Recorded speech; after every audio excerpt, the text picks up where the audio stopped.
getting reps. We run similar plays down there. Obviously, I was a little out of position. I was playing 3-4-5 sometimes in there, but we run a lot of the same plays. And coming back up here, I felt comfortable and obviously get into the rotation later.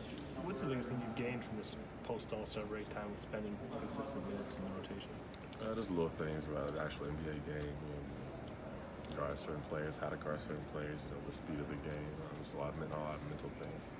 Guarding Russ yesterday, and you've kind of taken Ryan. I think it said, ideally, we'd like you to guard 1 through 5. Do you feel like your focus right now is on that end of the floor, as like where you kind of cut your teeth first before the offensive end? Yeah, definitely defensively. Obviously, Cat Wiggs, when Derek was healthy, it was the focal point of our offense. So I try to make things easier on them defensively. Guarding 1 through 5.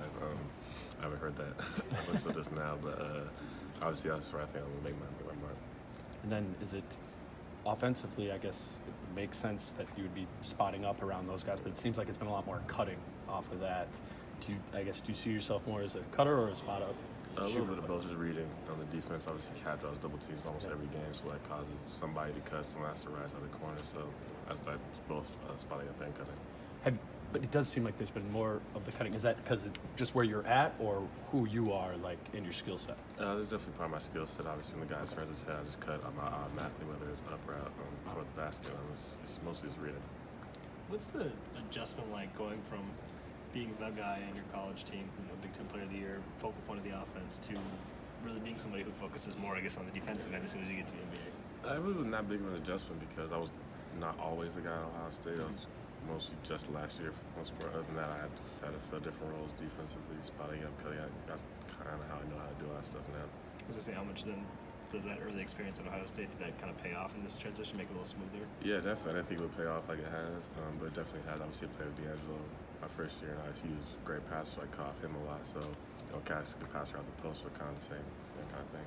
Is the amount of plays that are set plays that don't go off and so you start to freelance, is the percentage higher in the NBA or in college on that? We freelance probably more here just because it's a lower shot clock, and guys with more skill that can break off plays easier and actually score off breaking off plays, whereas in college, broke off plays, it didn't really work out as well.